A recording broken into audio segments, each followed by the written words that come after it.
the best of the week on Relevant Radio. I've entered my 5th decade, 41st year working in and around in the financial arena. Wear my faith on my sleeve. It's something I feel that God has put in me to be. And I find most conversions happen at people's bottoms, not tops. You don't normally meet this type of person. Well, I just sold my software company for $500 million. The kids are in one's in Wharton, one's in Harvard. We ski in the winter valley and we summer down in the Caribbean. And I found Jesus. They don't normally fit in the same sentence. Normally, a lot of people come to their faith in earnest through a difficult period of time. It's the Drew Mariani Show on Relevant Radio. Yeah, I love that. What a great insight. That was Peter Grandage saying, most people come to conversion, not when you're on the top, but when you're on the bottom, when you're going through a difficult moment. And that certainly is indeed the case. Peter Grandage is going to join me. I thought today we'd do something different. Rather than talk finances, I think conversion is such a great theme. And, maybe you are on the razor's edge right now. You're not sure whether or not you want to come into the Catholic Church or not. Maybe you find yourself very drawn to things of the world, to, money, to all the other temptations of life, and yet you still don't have the happiness that you're seeking. We're going to take a look at it. I think you should hear his story. Peter Grandage, he made millions, and he lost millions. He was known as the Wall Street Whiz Kid, and his life is really quite remarkable. If you want to read his story, and this is a good read, it's called Confessions of a Former Wall Street Whiz Kid. And his story is an amazing one. It will inspire you. And he joins me today to share a little bit of that with you. Peter, good afternoon. Good afternoon, Drew. I really appreciate this opportunity. Well, I'm glad we could talk about this today rather than finance. I just thought, so often we look at finances and our money and our bank account and our portfolio and, your 403B or 401K or whatever you have, right? Your IRA. It doesn't matter. That gives people security and a sense of success. Share with us. Take your time to do it too, Peter. Share what initially, maybe we can go back to what drew you to Wall Street and, how you were hailed as a prodigy. That had to be something else. That's pretty inflating. Take us from the beginning of your story and maybe unpack it for us. Well, I'll give you an almost 69-year story in about 5 minutes, and then anything you want to ask after that is fine. So, grew up in the Bronx to a non-practicing Catholic father with a non-practicing Jewish mother. Baptized as a child, and my mother thought of raising me Jewish. My father said over his dead body. And I never saw a book or anything on anything about God or faith, or never knew an inside of a church or a synagogue until at age 23 I would be my future wife, who was born and raised in Ireland. And we would get engaged, and we decided to be married in Ireland, and to be married in Ireland to be in a Roman Catholic church. And so at age 23, not because I had some spiritual movement that I feel I had to be Catholic. I guess I would have became Buddhist if I had to. I, went through my, first confession, and it's a little bit different at 23, by the way, and confirmation, and was a warehouse manager, took a small sum of money that my father-in-law gave us, traded into a fairly large sum of money on my own, only to lose it through a penny stockbroker. So I started an investors club in the early 80s, was discovered by a guy that owned a brokerage firm at the time and told me I was in the wrong business.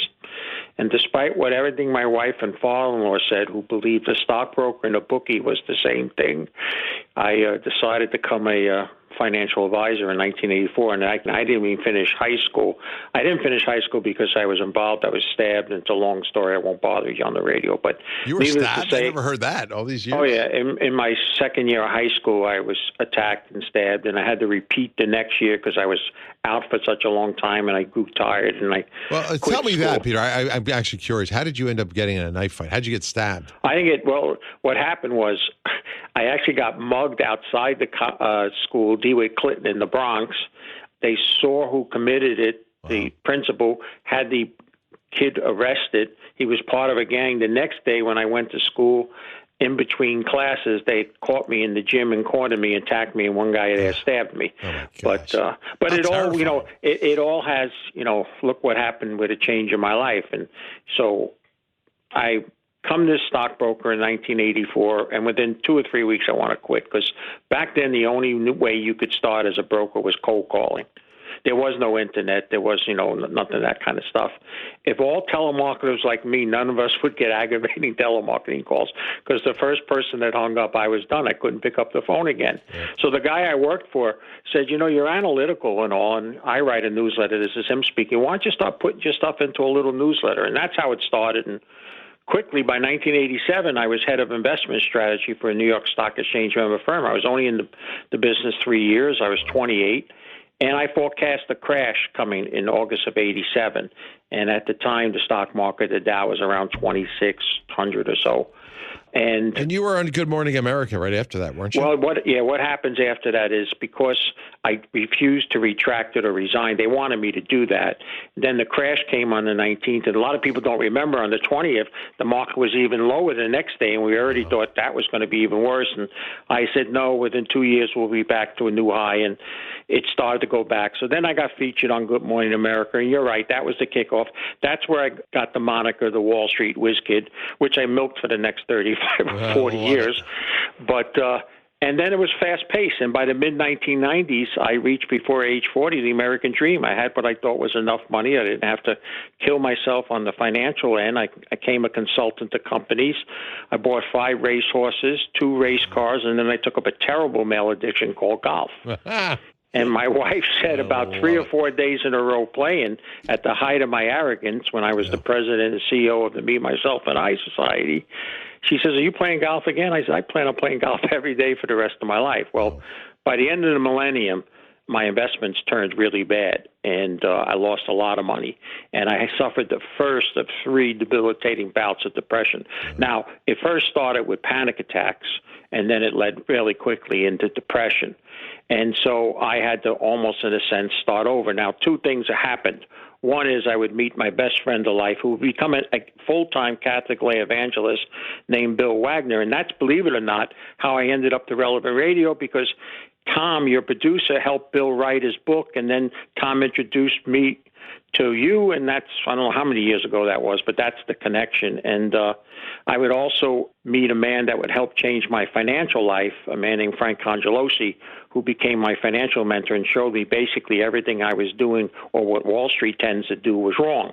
And so I started over. So the new millennium started, and I went to work back in the financial service business, and I would go to a Christian luncheon, and I would meet a guy who would end up running basically it's supposed to be interdenominational, but it tends to be more Protestant, a fellowship of Christian athletes. And I would join its board, and about 6 weeks after joining the board, I would tell this story that you just heard, and then a man tapped me on the back, turned around, a big black African-American man, and said, God sent me to meet you so we could start a financial advisory company for Christian athletes. Now, at the time, I was a diehard Jet fan, and this gentleman's name was Lee Russon. He was a running back on the first 2 New York Giants Super Bowl team. And the literally words that I said to him, Drew, he still repeats verbatim today. I turned him and said, God couldn't have possibly sent me to meet you, because I used to root for you to drop the ball and die. And so that was the beginning of Trinity Financial Sports and Entertainment. And then I would quickly be introduced to another Giant player, and I'm like, I don't like the Giants. And then that Giant player introduced me to the chaplain of the Giants, which really helped change my life, a wonderful Protestant pastor, George McGovern, and he was the chaplain both for the Yankees and the Giants. And before long, I was sitting in Giant Chapel, and then I was attending their services, speaking to them, and it was kind of hard to root against guys that you're sitting with on Wednesday and Thursday and watching them on Sunday. But I would turn around and get better and bigger and start to make money, and I still did not fully commit to my Catholic faith. I was more than a CE Catholic finally, meaning more than Christmas and Easter was important to me, but I was still hanging on to some of the things that money can grab you and think that you need to have, and I'll discuss that more once I finish the story with you. So by 2008, without anything supposedly wrong that normally causes depression, meaning there was no problem in my family, there was no health problem, there was no money issue, but I literally fell off the face of the earth in a matter of days, to the point where I was hospitalized in worse depression. And it was only after that one did I really feel I got the message. The message included downsizing. I went from a 5,000 square foot home to a 1,700 square foot condo. I stopped driving Lincolns. I was driving a Malibu. And, I just learned that, or started to realize that money wasn't the cure-all or the end-all, and accumulating wasn't the most important thing in the world. And, of course, the most key thing was, and I have to tell you this because it plays a role in the third and worst one, is my friend, who was the full-time Catholic lay evangelist, a man named Bill Wagner, literally became not only my best friend, but might as well have been married to him, because every single thing I did or had to think about, I discussed with him. He was everything to me. He was everything that a father, a brother, maybe even a priest and all could be like to you. The reason I tell you that, because by 2022, Bill would suddenly die. And I didn't realize it at the time, but his loss was dramatic to me. And I fell into the third and final, hopefully, worst depression of all, where you mentioned, where I actually lost the will to live. I had a feeling, and I'll just say this, and I have no medical proof, and I don't know even if what I'm saying is correct, but I believe what also happens in depression is that we lose the sense of our godly relationship and some of the demonic forces that are out there. It doesn't mean that they come in you or they possess you and all, but we allow them to fester in our mind. And our mind is not an irrational thinking process, so it actually gets multiplied far worse than it really is. But that was the final, I believe, so-called washout, please God. And from that, and even before that, I felt that my time, whatever was left, was that I needed to share these things, wear my faith in my business on my sleeve, because one thing that's important I need to tell you, because we used to talk about it a lot, when the football got to the point of a lot of the social and political stuff, I kind of came outspoken about it and said that, a man of faith can't also support this. And that was the main reason why I ended up closing my sports business in 2021. It impacted me greatly from a financial standpoint, which was okay, but I also lost some of the joy that I had gotten out of that.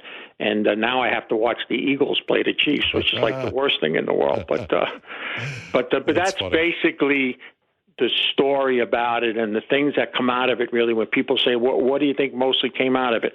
Well, I realize, and like you said earlier, you don't run to God when everything is running well. Not normally. You kind of feel it's a lot of it yourself. It's really, you almost have to be stripped down to where you finally say, no, listen, I have nothing else to turn to. I mean, I have to do this because everything else is not working. And you hear that from a lot of recovering people from addiction and so forth and so on. But the piece of it also came, and this was a key financial point to whoever may be listening, is a dirty word, four-letter word out there, and it's not the one that most people think, but it's in the American lifestyle and in most Americans, and that is the fantasy and love of debt. Debt is a horrible, horrible investment. It's a horrible, horrible money tool. Yes, it's okay at times, especially, to help maybe start with a house or something. But we've taken it way past that. And it's very, very important that when people read Scripture, and you can have priests and theologians can tell you for certain on this, but just take my word on this, there's not a positive verse in all of Scripture about it. In fact, there's nothing but warnings. And if you would go back to start talking economics now and all, whatever we would talk back to about, whether it's the debt, the tariffs, or whatever the latest news is, if I get to the bottom core, debt is there, sitting there, waiting for us. And that's what has led me to live. And it's cost me business, but less is more. Did debt exacerbate your depression? Oh, yeah. Well, just the peace of mind that came from not having all those tricky things. Like I said, and you played that thing, I had 5 racehorses, I had 2 race cars. Yeah, right. I wasn't even thinking, okay, what's my monthly nut? It's just that I'm always going to make money, so there's nothing to worry about. And I was also, and I'm not saying this to be patting myself back, but I was extremely generous, picking up all the tabs. I was a blue-collar guy working in a white-collar industry. Wow. So most of my friends were blue-collars. They were still people that were still, day-to-day. They weren't the super rich and whatever. And so I was the one guy that had money. No problem, I'll pay, kind of stuff. Yeah, right. But in all honesty and all candidness, the most interesting thing, and this is always shocking to people, and I always say sometimes go home, blow the dust off, and start reading it, there's more information about matters of finance and things related to money in the Holy Bible there is even about heaven or hell, which you would think would be the ultimate two topics. So I always like to say that if you're going to really seek true financial advice, it needs to be based scripture-wise in teachings from the church, and where you start is in the Bible. But I just like to say to all your listeners, thank you for your prayers and supports. Many of them have written to me during my toughest times, and I'm grateful for them, and one of the reasons why I feel I need to come here and speak truth. That's awesome. Well, have a great weekend, Peter. We'll catch up soon, okay? All right, God bless, my brother. God bless you. That's Peter Grandich. Check him out, petergrandich.com. Check out his story. It's there. He gives it to you for free. If you want to read Confessions of a Former Wall Street Whiz Kid, you'll be able to read it on his site. Tap into his article, sign up for his email. A lot of great stuff. I'm very grateful for his insights. And as I said, he's been pretty prescient about things that have taken place and I think things that are to come. Hey, this episode of the Drew Mariani Show is on the Relevant Radio app. The Relevant Radio app is completely free. It's updated daily with fresh articles, podcasts, and prayers. So don't delay. Download the app today. Thanks for listening.